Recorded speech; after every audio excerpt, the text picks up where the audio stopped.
Shalom saudara, Bapak Ibu, dimanapun saudara berada sekarang, apa kabarnya? Tentu saya berharap kita semua, Anda semua masih tetap sehat, baik jasmani, rohani, ya maupun jiwani kita. Nah sebentar kita akan makan firman Tuhan, akan ada benih yang ditabur. Tapi sebelum kita baca firman Tuhan, saya percaya Tuhan siapkan sesuatu buat kita.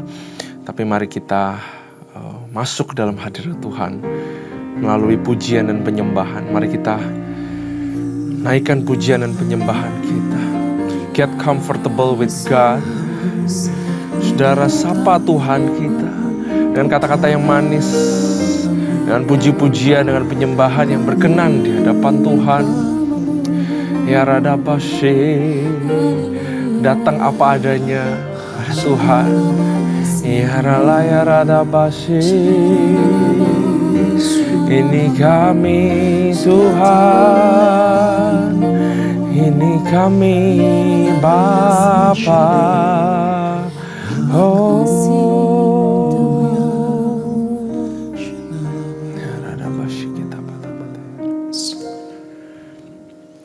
firman-Mu berkatakan besertaku, maka kuat roh dan jiwaku. Tangan-Mu Tuhan selalu ku nantikan, di setiap langkah ku percaya. Firman-Mu berkatakan besertaku, maka kuat roh dan jiwaku. Tangan-Mu Tuhan selalu ku nantikan, di setiap langkah ku percaya. Dengan sayap-Mu ku akan terbang tinggi, di tengah badai hidup ku tak menyerah. Kau kekuatan dan perlindungan bagiku, pertolonganku di tempat maha tinggi. Ku mengangkat tanganku, aku berserah. Kau ku nantikan, Kau yang ku sembah, Yesusku, Rajaku.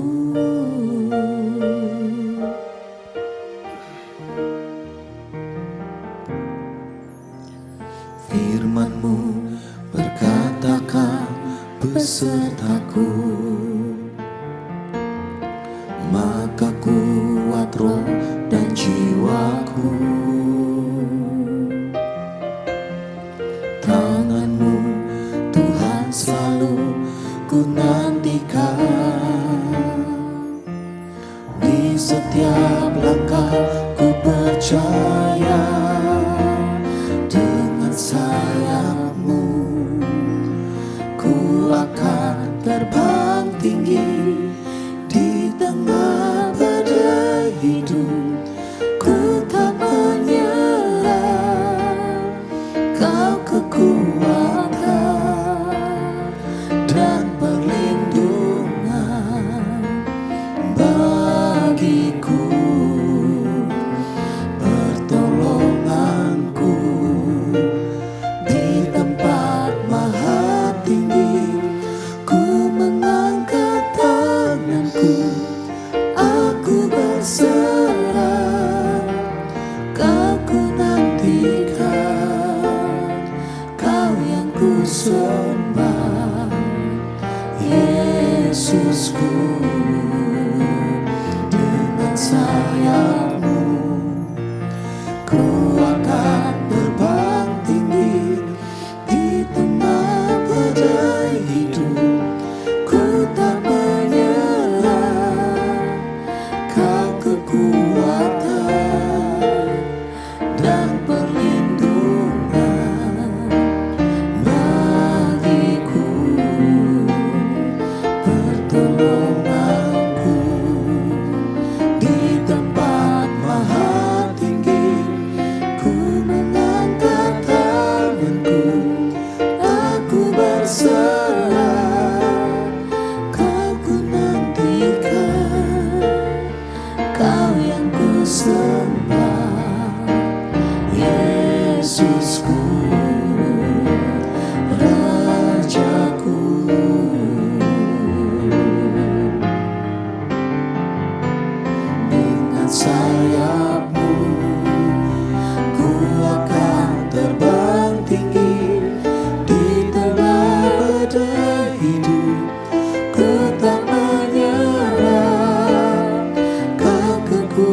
sembah, Kau ku nantikan, Kau yang ku sembah, Kau ku nantikan, Kau yang ku sembah, Yesusku,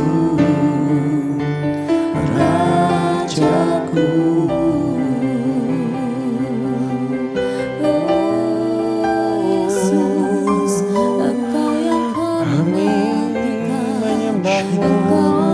Kami tak akan menyerah. Dengan sayap-Mu Tuhan, kami kan terbang tinggi Bapa. Dengan pertolongan-Mu kami hidup, kami dikuatkan. Awalah yang besar, Awalah yang kuat, Kau yang menaungiku, Kau yang membangunkanku, Kau yang mendorongku Tuhan, Kau yang menguatkanku. Ya Radabasi, Ya Radama, Ya Radabasi. Tuhan yang berjanji, tak sekalipun Kau ingkari kesetiaan-Mu, sungguh terbukti di sepanjang hidupku, untuk selamanya ku kan setia melayani, mengasihi-Mu. Tiada Tuhan seperti-Mu, Yesus, Kau Allahku yang setia.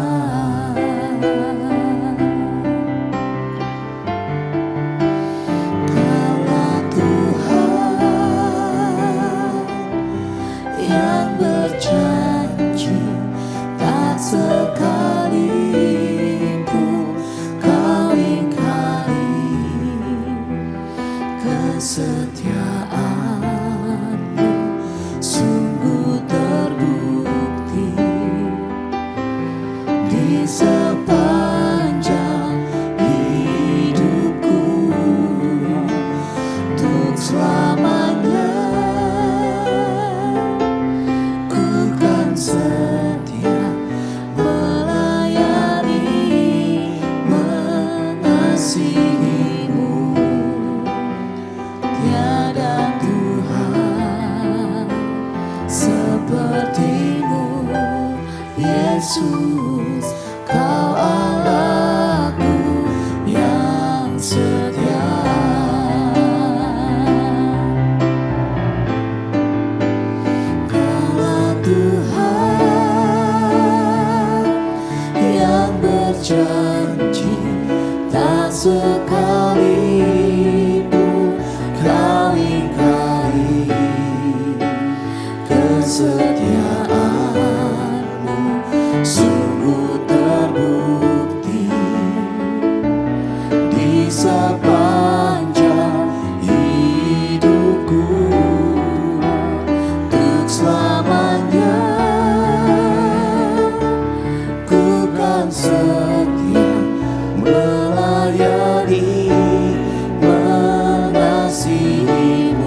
setia.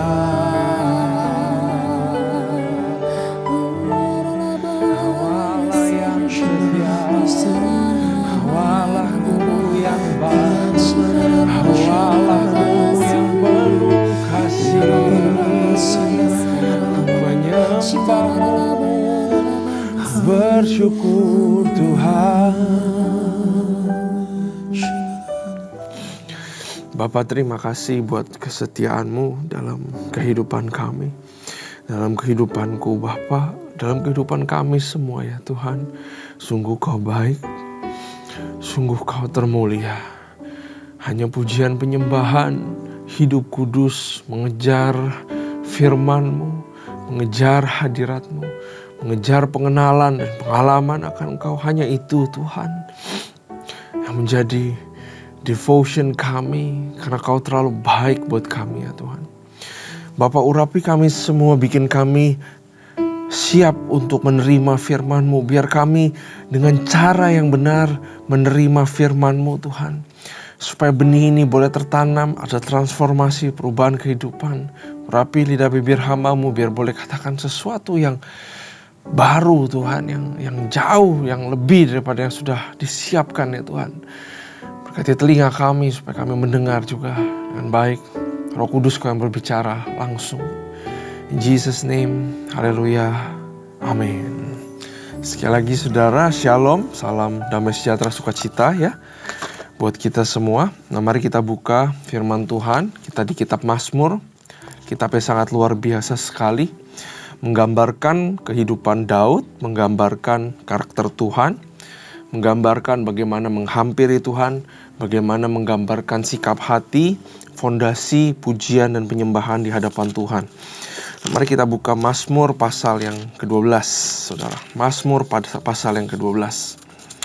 Nah, saudara, kalau saudara baca Mazmur, ada beberapa Mazmur yang ketahuan sebenarnya pasal itu dinyanyikan atau dasar daripada penulisan lagu itu dari kejadian Daud waktu kapan.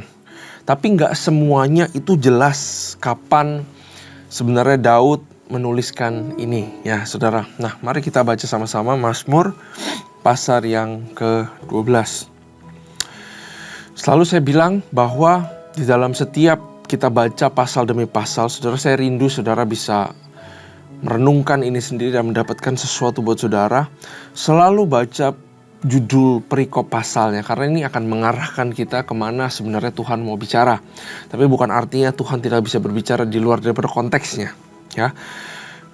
Ayat yang ke-1, untuk pemimpin biduan menurut lagu yang ke-8, Mazmur Daud ya, doa minta tolong terhadap orang yang curang.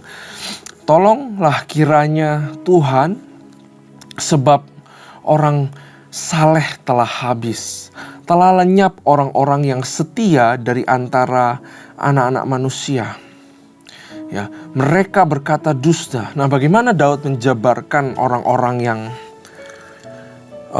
telah tidak saleh ini, yang sudah murtad atau sudah membelok ini adalah mereka berkata dusta. Artinya di sini Roh Kudus mau emphasize, dia berikan inspiration kepada Daud menulis ini dan memberikan kita ilham bahwa hati-hati dengan kata-kata. Ya. Bisa jadi Mazmur 12 tentang kata-kata. Mereka berkata dengan bibir yang manis dan hati yang bercabang, ya. Bibir yang manis dan hati yang bercabang. Artinya apa yang dikatakan manusia itu semua berasal dari dalam hati. Kita nggak bisa bilang orang kata-katanya kasar, kata-katanya jelek, tapi kita bisa bilang, kadang-kadang kita suka bilang begini ya, hatinya baik sebenarnya, niatnya baik, cuman kata-katanya keluarnya ya begitu, dimaklumin aja. Nggak bisa kayak begitu. Firman Tuhan itu ya dan amin. Dia bilang pohon yang baik keluarin buah yang baik, pohon yang nggak baik keluarin buah yang nggak baik. Namanya kalau keluar kata-kata nggak baik, dalamnya ada masalah. Kalau keluar kata-kata yang baik, dalamnya baik. Orang Tuhan itu gak bisa dimanipulasi.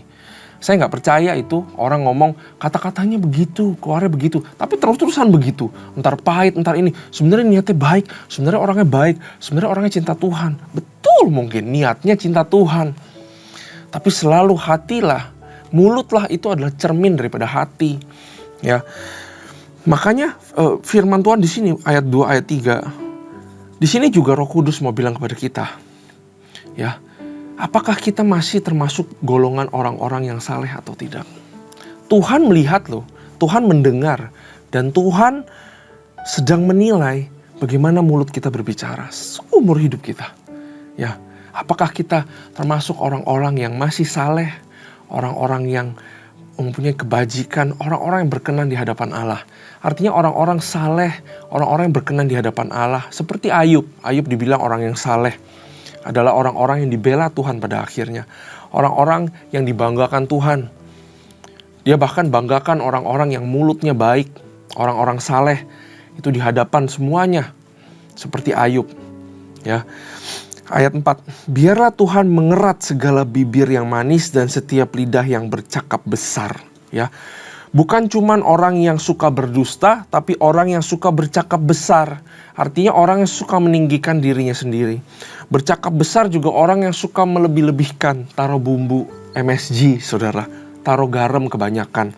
Ya, ini adalah orang-orang yang Tuhan gak suka. Ini adalah lidah-lidah yang Tuhan gak suka. Orangnya dicintai. Lidahnya gak dicintai sama Tuhan. Karena itu dia bilang lidah harusnya dikerat.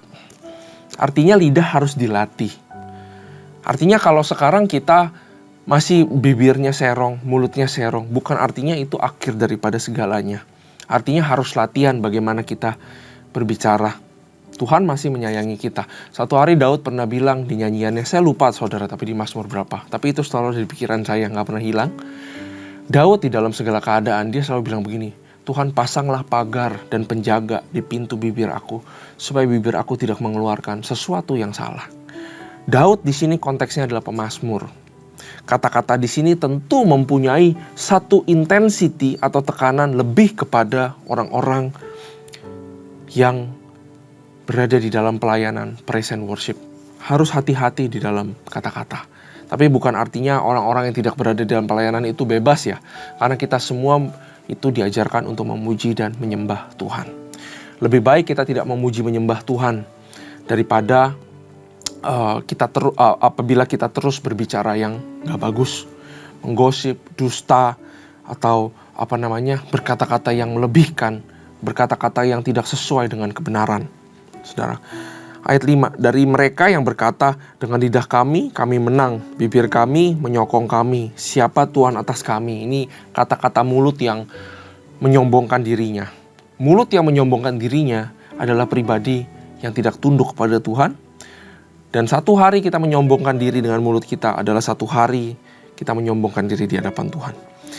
Oleh karena penindasan terhadap orang-orang yang lemah, oleh karena keluhan orang-orang miskin, sekarang juga aku bangkit, firman Tuhan. Aku memberi keselamatan kepada orang yang menghauskannya. Jadi ada kontras, saudara. Kalau saudara lihat, dari Daud berbicara tentang perkataan manusia, Daud pindah kepada perkataannya Tuhan atau bibirnya Tuhan. Ayat 7, janji Tuhan adalah janji yang murni. Bagaikan perak yang teruji. 7 kali dimurnikan dalam dapur peleburan di tanah. Engkau Tuhan yang akan menepatinya. Engkau akan menjaga kami senantiasa terhadap angkatan ini. Orang-orang fasik berjalan kemana-mana, sementara kebusukan muncul di antara anak-anak manusia. Nah saudara, kalau saya boleh rangkum pasal 12 ini. Pasal 12 ini mau kasih kita kontras perbedaan antara mulut manusia dengan mulut Tuhan, perkataan manusia juga dengan perkataannya Tuhan. Nah saudara, tahukah bahwa kalau kita lihat janji Tuhan adalah janji yang murni, bagian perak ya. Engkau akan menepatinya, artinya janji Tuhan itu kalau sudah diberikan, dia pasti akan melakukan apa yang diperintahkan sama Tuhannya. Ya, janji Tuhan, perkataan Tuhan itu ada kuasa. Nah, saudara tahukah bahwa mulut kita juga ditaruh kuasa sama Tuhan? Saudara punya kuasa dan kuasa itu ditaruh di mulut kita. Seringkali kita mengira itu kuasa adalah orang-orang yang berkedudukan tinggi, orang-orang yang punya posisi tinggi, orang-orang yang berada dalam pemerintahan, orang-orang yang punya banyak uang. Kita pikir mereka adalah orang-orang yang berkuasa. Tapi saya mau beritahu bahwa saudara orang Kristen, kita semua punya kuasa. Dan kuasa itu ditaruh di lidah bibir kita. Tapi masalahnya begini, kita itu nggak bisa hidup tanpa kita harus berbicara di dalam kehidupan kita. Betul, hari-hari kita berbicara terus kemana-mana. Nah, masalahnya kita nggak sadar bahwa perkataan itu punya kuasa. Jadi kita pakai mulut kita hanya untuk komunikasi. Kita harus pakai sisi lainnya bahwa mulut kita itu juga bisa menciptakan sesuatu. Perkataan pertama kali dikenalkan di Alkitab bukan untuk komunikasi. Kita nggak punya awareness bahwa setiap yang saya katakan itu punya kuasa. Bisa menciptakan, bisa mematikan, bisa menghancurkan, bisa menguatkan. Kita berkata-kata ya berkata-kata aja. Menekan orang. Ya contoh ya saudara, saya pakai yang contoh-contoh simple. Ibu-ibu di pasar, tekan terus pakai kata-kata. Supaya dapat harga yang paling murah. Udah paling murah masih ditekan terus. Sadarkah kita? Waktu kita menekan harga, kita juga menekan hidup orang. Ya, ini nggak bisa sembarangan dengan kita berkata-kata. Kita nggak pernah tahu apa yang orang itu sedang alami hari itu. Kita nggak pernah tahu ceritanya. Cuman Tuhan yang tahu cerita orang itu. Makanya dia bilang, hati-hatilah dalam berkata-kata. Kita pikir kita ngomong asal aja begitu. Ini memang cara saya ngomong. Kita nggak pernah tahu kondisi hati seseorang. Ya, kita harus hati-hati menggunakan kata-kata. Kata-kata menciptakan sesuatu. Kita diciptakan serupa, segambar sama Tuhan. Mulut kita mirip, sama dengan mulutnya Tuhan. Kalau Tuhan pakai kata-kata untuk menciptakan, maka kata-kata kita juga bisa menciptakan dunia kita. Makanya ada pepatah bilang, you eat your own words. Atau firman Tuhan sendiri tulis, you will eat your own words. Kau akan memakan buah perkataanmu sendiri. Ya, artinya kita bisa menciptakan sesuatu dengan kata-kata. Nah, apa kata-kata yang sering keluar? Kalau untuk orang yang tidak saleh, kata-kata yang sering keluar tadi gampang. Dusta, membesar-besarkan, kata-kata bohong. Ya, kata-kata apa yang sering saudara keluarkan? Kata-kata begitu kuat, begitu punya power di dalam kehidupan kita. Seringkali kita nggak sadar kalau saudara bekerja, apalagi saudara pengusaha. Sering saya dengar, ya lagi susah nih, lagi susah. Market lagi susah, ekonomi lagi susah, cari karyawan lagi susah, semua susah. Gak heran saudara susah. Gak lama-lama saudara akan dikelilingi sama pengusaha teman-teman yang ngomongnya sama. Karena orang yang sama akan menarik yang sama.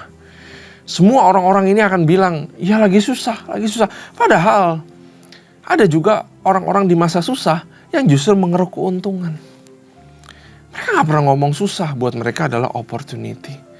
Apa yang saudara katakan itu bisa membuat masa depanmu.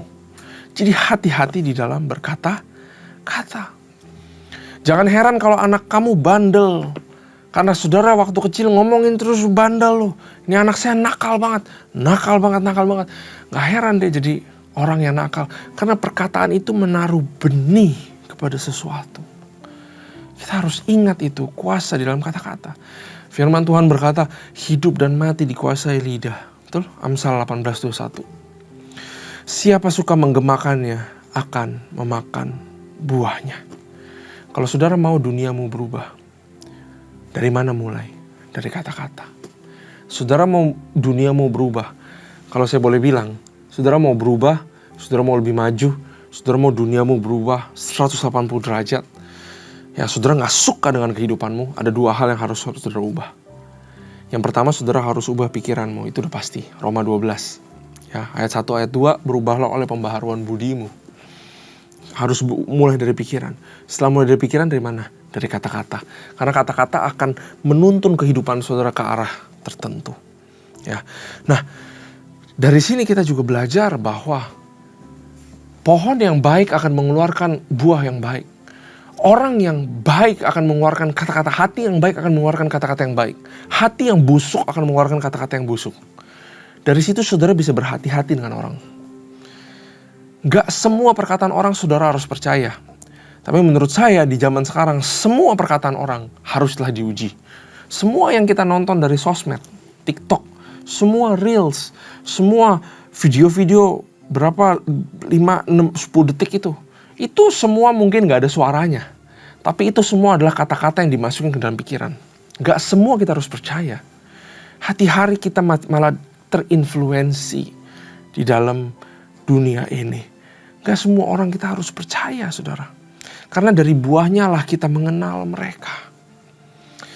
Jangan gampang kita dibawa untuk diadu domba, ya. Itu juga soal kata-kata, karena kata-kata punya kuasa, betul? Umpamanya kalau saudara sudah makan makanan ini, saudara makan jeruk, ya. Saudara makan terus jeruk yang dari pohon itu. Saudara tahu itu enak, makanya saudara makan terus. Satu hari ada orang bilang, yang kamu makan tuh bukan jeruk, kamu makan apel. Nah, kira-kira saudara gimana? Kalau saudara gak berhikmat, saudara akan bilang, hah, ternyata ini adalah apel. Oh, ini ternyata adalah apel. Tapi kan saudara sebenarnya sudah merasakan kalau itu jeruk, gak perlu percaya perkataan orang. Kalau saudara sudah lihat buah daripada seseorang, teman pelayananmu kek, kolega kantormu kek, lalu tiba-tiba ada orang yang menggosip, kamu tahu gak sih dia begini begitu? Saudara gak usah percaya, saudara makan kok buah dari orang itu. Ya, itu tentang hikmat dalam perkataan. Nah, sekarang kontrasnya ke firman Tuhan atau kata-kata Tuhan. Bagaimana Tuhan itu berkata-kata? Tuhan itu kalau berkata-kata tidak ada kesia-siaan. Gak ada satu kata yang tidak perlu diucapkan, dia ucapkan, itu gak ada. Semua yang diucapkan adalah yang perlu untuk diucapkan. Semua yang dikatakan dia adalah dia sendiri.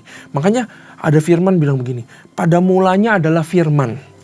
Dan firman itu bersama-sama dengan Allah, firman itu adalah Allah. Kata-katanya Tuhan itu adalah Tuhannya sendiri. Jadi semua kata-kata Tuhan yang tertulis di sini, walaupun bukan Tuhan yang langsung ngomong, ya, tapi semua kata-kata yang tertulis di sini, ini adalah Tuhan itu sendiri, menggambarkan Tuhan itu sendiri. Karena itu kita harus belajar firman Tuhan supaya kita mengenal Allah. Saudara gak akan bisa mengenal Allah kalau saudara cuma ikut datang ke gereja dan nonton khotbah. Gak bisa. Ini harus dibaca sendiri kalau saudara mau mengenal Tuhan. Dan bagaimana Tuhan pakai kata-kata itu? Kata-katanya tidak mungkin kembali dengan sia-sia. Firman-Nya itu bilang, saudara, demikianlah firman-Ku yang keluar dari mulutku. Saya pengen saudara catat ini. Demikianlah firman-Ku yang keluar dari mulutku, kata Tuhan. Ia tidak akan kembali kepadaku dengan sia-sia, tetapi ia akan melaksanakan apa yang kukehendaki dan akan berhasil dalam apa yang kusuruhkan kepadanya. Itu kata-katanya Tuhan. Karena tidak ada cacat di dalam Tuhan, karena hatinya murni, maka kata-katanya penuh kuasa. Betul? Air yang enak, air yang murni, air yang berharga adalah berasal daripada kemurniannya. Ya, saudara tahu air di Afrika yang sedang kekurangan air itu mahal banget. Kemurniannya itu menggambarkan harganya itu. Artinya gini, kalau kata-kata itu berasal dari hati, kalau sumbernya itu berharga, sumbernya murni, sumbernya kudus, sumbernya luar biasa, sumbernya jadi satu dengan Tuhan, kata-katamu kuasanya luar biasa. Makanya beberapa orang kalau ngomong gak terjadi apa-apa, kalau berdoa gak terjadi apa-apa, karena hatinya masih harus dibentuk. Jangan takut, kita harus terus maju. Karena Tuhan adalah Tuhan sendiri. Hatinya begitu murni, begitu berkenan di hadapan Allah Bapa, begitu penuh dengan compassion, hatinya penuh dengan belas kasihan. Makanya saat dia berkata kata-kata kesembuhan, orang harus sembuh. Karena ada belas kasihan di dalam hati. Satu hari waktu dulu saya di Jerman, saya pernah ketemu sama owner atau founder dari Planet Shakers di Australia. Dia bagikan firman begini. Dia bilang, kenapa bisa ada mujizat dari mulut Yesus tentang kesembuhan? Karena hatinya penuh belas kasihan. Dia bilang, mujizat itu hasil daripada hati yang penuh dengan belas kasihan, saudara. Hebat kata-kata itu. Kalau hati kita juga dibentuk. dan kalau saudara mau dibentuk. Firman Tuhan bilang, janjiku kalau sudah keluar, dia nggak bisa tidak melakukan apa yang saya suruh. Kalau saya suruh dia, saya berkati si Andi, mau si Andi murtad kayak apapun, kalau saya sudah suruh berkat untuk samperin dia, pasti akan diberkati. Itu kata-kata Tuhan. Nah, dicerminkan dengan kata-kata kita. Bayangkan kalau apa yang saudara katakan itu pasti terjadi, maka kita pasti akan hati-hati dalam berkata-kata, ya kan? Tapi masalahnya itu belum dibuka tuh, kuncinya belum dibuka sama Tuhan. Makanya masih ada kata-kata yang kita doakan atau kita deklarasikan gak terjadi apa-apa, karena mulut kita masih katakan yang kutuk. Kalau Tuhan buka itu, kuasa itu dibuka di dalam hidupmu, kutuk, kamu juga bisa kutukin orang. Makanya Tuhan gak mau. Sampai Tuhan uji, Tuhan lihat mulutmu tidak mengutuki orang, tidak menggosipi orang. Saya percaya, ini saya gak siapkan saudara. Roh Kudus berbicara sama saya sekarang. Bahwa saudara, kalau saudara jaga kata-kata, saudara latih, pasang pintu bibirmu dengan baik.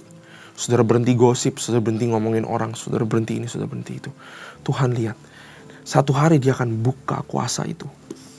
Dia akan kasih kunci kuasa itu ke mulutmu. Segala yang kamu katakan itu pasti terjadi. Sama seperti Tuhan mengatakan sesuatu, pasti terjadi. Sampai sekarang dia belum buka. Karena kita masih mengatakan yang buruk tentang orang. Karena kita masih bisa mengutuki orang lain dengan mulut kita. Itulah hebatnya kata-kata. Begitu juga dengan kalau kata-kata kita mendoakan. Jaga mulut kita. Makanya di sini Daud dia ngomong tentang kata-kata, tapi manusia dulu konteksnya. Kemudian dia ngomong kata-kata firman Tuhan itu ayat 6. Dan firmannya ini yang mengatakan adalah Tuhan.